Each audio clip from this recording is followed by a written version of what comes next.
ایک سوال منصب ایک کمنٹس میں ایک صاحب نے کیا ہے کہ کیا ہم اپنے جو ہمارا ہر بندے کے ساتھ ایک شیطان یا ایک ہمزاد جڑا ہوتا ہے جو اس کو بہکاتا ہے، غلط راستے پہ لگاتا ہے، تو کیا ایسا ہو سکتا ہے کہ ہم دعا کریں اللہ سے کہ ہمارے اس شیطان کو مسلمان کر دے؟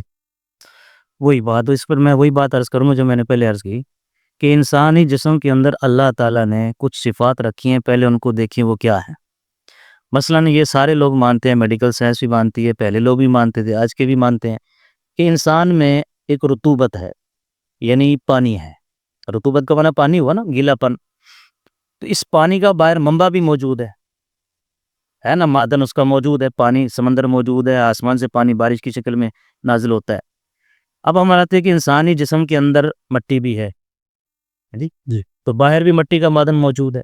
اس طرح انسانی جسم کے اندر حرارت ہے، گرمی ہے نا آپ کے اور میرے جسم کے اندر، تو اس حرارت یعنی آگ ہے ہی، اس آگ کا منبع خارج میں کرۂ نار موجود ہے۔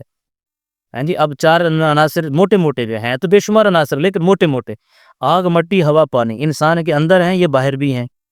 ٹھیک اسی طرح اگر انسان تحقیق کر کے جب پہنچے گا کہ کل کائنات کے باہر میں جو کچھ ہے وہ انسان کے اندر بھی ہے، اسی اعتبار سے صوفیہ کرام کہتے ہیں کہ ایک عالم کبیر اللہ نے بنایا باہر کا، اور عالم صغیر انسان ہے۔ اب جس آدمی کو اس پہ رائے میں بات سمجھائے وہ کہے گا بات ٹھیک ہے، لیکن نہیں سمجھے وہ صوفیوں کے پیچھے پڑ جاتے ہیں کہ انہوں نے پتہ نہیں کہاں سے کہہ دیا۔ یہی مطلب ہے کہنے کا کہ خارج کے اندر جو کچھ ہے اس کو سمیٹ کر اللہ نے جب اس کا خلاصہ نکالا، وہ خلاصہ حضرت انسان کو بنا دیا۔ ٹھیک، اب اسی طرح میں اپنے اندر غور کرتا ہوں کہ میرے اندر دو ایک صفتیں اور بھی ہیں، کہ میرے اندر نیکی کرنے کا جذبہ بھی ہے، کہ ایک وقت آتا ہے کہ میرا دل مائل ہوتا ہے کہ یار میں فلاں اپنے بھائی کی خدمت کروں، اس کی مدد کروں۔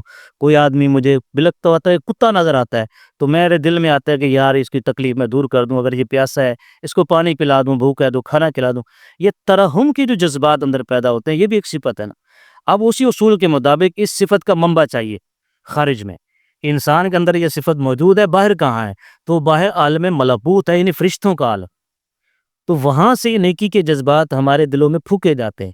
اور یہی مطلب ہے اس کا کہ فرشتے جو ہے انسان کے لیے دعا کرتے ہیں، استغفار کرتے ہیں، رحمت کی دعا کرتے ہیں، وہ اپنے خیالات اس میں ڈالتے ہیں کہ یہ خیالات پر چلے اور نجات کا راستہ اختیار کر لے۔ ٹھیک ہو گیا۔ اب ایک دوسری صفت کی طرف آتے ہیں، وہ یہ ہے کہ ہمارے اندر جذبات اٹھتے ہیں اللہ کی نافرمانی کے، ہمارے اندر جذبات اٹھتے ہیں شیطانیت کے، برے برے نافرمانیوں کے خیالات آتے ہیں۔ یہ بھی ایک صفت ہے، اس کا بھی منبع چاہیے، اور وہ منبع خارج میں شیطانیت ہے۔ تو گویا کہ ہمارے دل کے اندر جو خیالات ہے، خارج میں اللہ نے ان کا ایک معدن بنایا ہے، اس کے خزانہ بنایا ہے، عالم ملکوت اور عالم شیطان۔ ٹھیک ہو گیا۔ اب ہمارے ذمہ تو فقط اتنا ہے کہ یا اللہ مجھے اس شیطانیت سے محفوظ فرما اور مجھے سیدھے راستے پر چلا۔ اب ہم جب جیسے یہ دعا مانگتے ہیں کہ یا اللہ مجھے آگ سے مرنے سے بچا، آگ مجھے نہ جلائے، لیکن میں کبھی یہ دعا کرتا ہوں کہ یا اللہ اس آگ کو ہی مسلمان بنا دے، کرتا ہوں دعا؟ نہیں نا۔ یا میں کہتا ہوں کہ یا اللہ مجھے ٹھنڈ بڑی لگ رہی ہے، اس ٹھنڈ کو انسان ہی بنا دے، یہ ٹھنڈ کو حرارت بنا دے، مجھے حرارت بڑی لگتی ہے، اس حرارت کو ٹھنڈک بنا دے۔ یہ خارج میں اللہ نے چیزیں بنائی ہیں کہ میں نے ان سے استعمال بھی کرنا ہے، ان سے بچتے ہوئے زندگی بھی گزارنی ہے۔ یہ غیر منطقی دعا، غیر منطقی دعا، یعنی میں کہوں جی یا اللہ شیطان کو مسلمان بنا دے، اللہ نے تو اس کے حالات بتلا دیے نا کہ شیطان نے میرا حکم نہیں بنانا، وہ مردود، یہ جو رجیم کہتے ہیں نا کہ اعوذ باللہ من الشیطان الرجیم، کہ میں اللہ کی پناہ میں آتا ہوں شیطان دھتکارے ہوئے سے۔ جس کو اللہ نے دھتکار دیا تو اس کی اسلام کی دعا میں کیوں کروں گا؟ اور پھر وہ اللہ نے کوئی مخلوق بنائی ہے اور اس کا اللہ نے کام بھی بتا دیا کہ تمہیں بھٹکائے گا، تمہیں راہ راست سے لے جائے گا، تو لہذا اس کی فکر چھوڑیں، آپ اپنی فکر کریں۔ ہمارے ہاں یہ بھی تو ایک عجیب کلچر بن گیا کہ انسانیت کے ناطے ہم وہ چیزیں ہم نے گھڑ لی ہیں کہ جیسے مثال کے طور پر ایک بچہ جو ہے وہ ایکسیڈنٹ میں بری طرح کچل کے مارا گیا۔ ابھی ہمارے مدرسے کا ایک طالب علم جو ہے وہ بیچارہ گھر سے آ رہا تھا، دو ساتھی، پیچھے سے ٹرالر آیا اور دونوں کو کچلتا ہوا موقع پر ہی شہید کر کے ہم کو چلا گیا۔ ایک کا تو بیچارے کا بھیجا شاپر میں اٹھا کے لا۔ اب ہم انسانیت کے اعتبار سے جب سوچتے ہیں تو ہم کہتے ہیں کہ یار اللہ تعالیٰ تو ہر چیز پر قادر ہے، تو اللہ نے ان کو ایسی بری موت کیوں دے دی؟ لیکن ان کو یہ نہیں پتا کہ اللہ کا میکنزم ہے، اور اللہ نے اس کے بدلے میں ان کو کیا کیا انعامات دے رکھے ہیں، وہ تو آپ کے سامنے نہیں ہے نا۔ دیکھو جی، ایک انسان سے کوئی ایسا گناہ سرزد ہو گیا، اب اللہ کو معلوم ہے کہ اس گناہ کی وجہ سے اس کا کتنا بڑا نقصان ہو گیا۔ اللہ تعالیٰ اس گناہ کو دھونے کے لیے اس کی اولاد کا نقصان دے دیتے ہیں، اس کے جانور مار دیتے ہیں، اس کو اور کوئی آفت آ جاتی ہے۔ ہمیں تو نہیں پتا کہ اللہ نے کس میکنزم کے تحت اس کے اوپر یہ آزمائش ڈالی ہے۔ صحیح بات۔ اور اگر وہ آدمی نے ایکسیڈنٹ سے نہیں مرنا، موت تو ویسے بھی آنی ہے، تو ہم اپنے اعتبار سے ایک فیصلے کر لیتے ہیں کہ یار یہ پتہ نہیں کیسے ہو گیا۔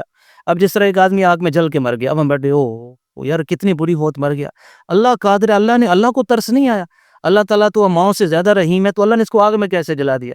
بھی آپ کو اگلی بات تو نہیں پتا کہ اللہ تعالیٰ نے اس کے لیے اس کے بدلے میں کیا کیا انعامات رکھے ہیں، کون کون سے انعامات رکھے، یہ تو ہمیں نہیں پتا۔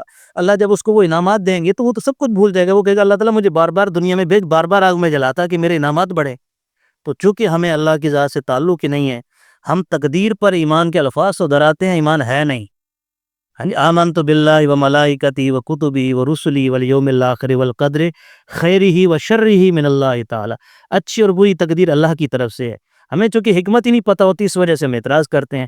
دین اسلام کو بے شک آپ اعتراض کریں، جوابات آپ کو ملیں گے، ایسا نہیں ہے کہ یہاں اسلام کے اندر حکمت نہیں ہے، خود اللہ نے حکمتیں بیان فرمائی ہیں، حضور علیہ السلام نے حکمتیں بیان فرمائی ہیں، لیکن ہر معاملے کے اندر حکمت لے کے چل پڑنا یہ بھی اچھی بات نہیں ہے۔